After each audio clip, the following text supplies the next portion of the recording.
राधे कृष्णा। तो कैसे हैं आप सभी? बाल गोपाल की कृपा आप सभी पर बनी रहे।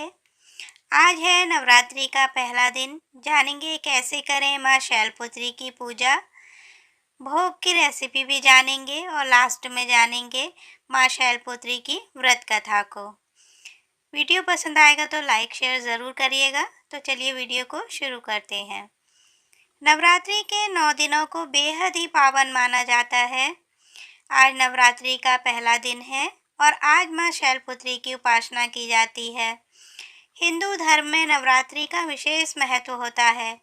नवरात्रि के पहले दिन शुभ मुहूर्त में घट स्थापना करते हैं, जिसे कलश स्थापना भी कहते हैं। जो होने के साथ साथ कई लोग अखंड ज्योति भी जलाते हैं। इस साल चैत्र नवरात्रि 30 मार्च से शुरू हो रही है और 6 अप्रैल को खत्म हो रही है। भक्त माँ दुर्गा के 9 रूपों की 9 दिनों तक भक्ति भाव से पूजा करते हैं। माना जाता है जो भक्त माँ की भक्ति और श्रद्धा से आराधना करते हैं, माँ दुर्गा 9 दिनों तक उनके घरों में विराजमान रहकर उन पर अपनी कृपा बरसाती है। माना जाता है कि देवी दुर्गा ने 9 अलग अलग अवतार लेकर राक्षसों का अंत किया था और भक्त उन्हें इन्हीं 9 रूपों में पूजते हैं। नवरात्रि के 9 दिनों को बेहद ही पावन माना जाता है। 9 दिनों तक मांस शराब आदि का सेवन नहीं किया जाता। कई लोग इन 9 दिनों तक प्याज लहसुन का भी सेवन नहीं करते। आइए जानते हैं माँ शैलपुत्री की पूजन विधि को। नवरात्रि के पहले दिन देवी दुर्गा के माँ शैलपुत्री रूप की पूजा की जाती है। इस दिन प्रातः जल्दी उठकर स्नान के बाद स्वच्छ वस्त्र धारण करें। इसके बाद मंदिर को अच्छे से साफ करें। पूजा के पहले अखंड ज्योति प्रज्वलित कर लें और शुभ मुहूर्त में घट स्थापना कर लें। आप पूर्व की ओर मुख करके चौकी पर लाल वस्त्र बिछाएं और माता का चित्र स्थापित करें। सबसे पहले गणपति का आह्वान करें और उसके बाद हाथों में लाल रंग का पुष्प लेकर माँ शैलपुत्री का आह्वान करें। माँ की पूजा के लिए लाल रंग के फूलों का उपयोग करना चाहिए।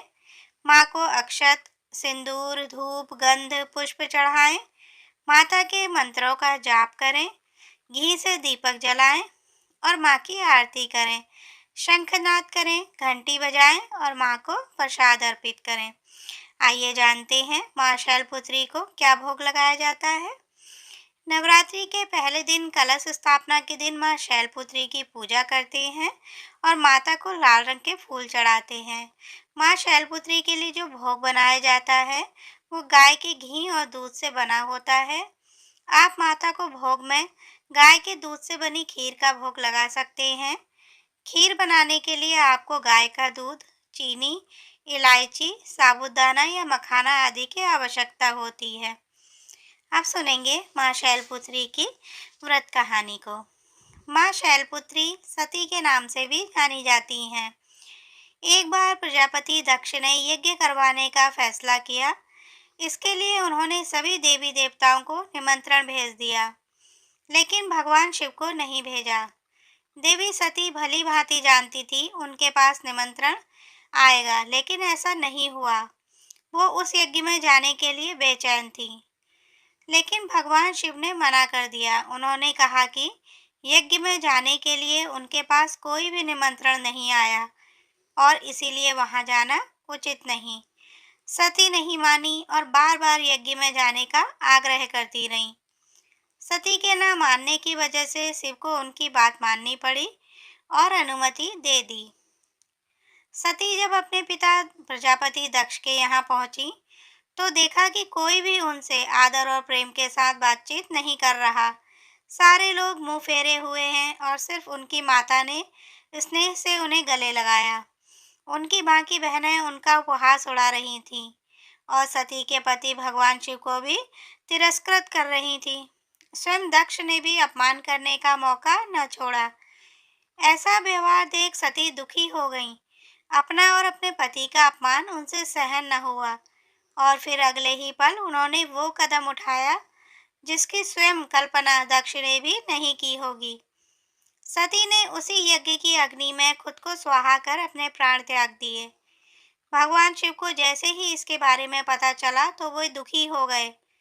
दुख और गुस्से की ज्वाला में जलते हुए शिव ने उस यज्ञ को ध्वस्त कर दिया। इसी सती ने फिर हिमालय के यहाँ जन्म लिया और वहाँ जन्म लेने की वजह से इनका नाम शैलपुत्री पड़ा। शैलपुत्री का नाम पार्वती भी है। इनका विवाह भी भगवान शिव से हुआ था।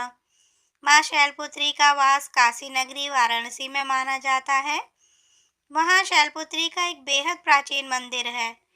इसके बारे में मान्यता है कि यहाँ माँ शैलपुत्री के सिर्फ दर्शन करने से ही भक्तजनों की मुरादें पूरी हो जाती हैं।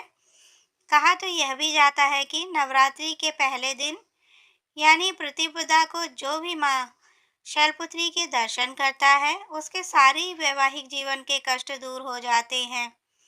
चूंकि माँ शैलपुत्री का वाहन वृषभ है, इसीलिए इन्हें वृषारूढ़ा भी कहा जाता है। इनके बाएं हाथ में कमल और दाएं हाथ में त्रिशूल रहता है। तो ये थी माँ शैलपुत्री की व्रत कथा। उम्मीद है आपको वीडियो पसंद आया होगा। 9 दिनों तक हम रोज सुनेंगे 9 अलग अलग स्वरूपों की कथा और उनकी पूजा की जानकारी। चैनल पे बने रहिएगा ऐसे ही धार्मिक कहानियाँ सुनने के लिए। तो मिलते हैं अपने अगले वीडियो में, तब तक के लिए राधे राधे।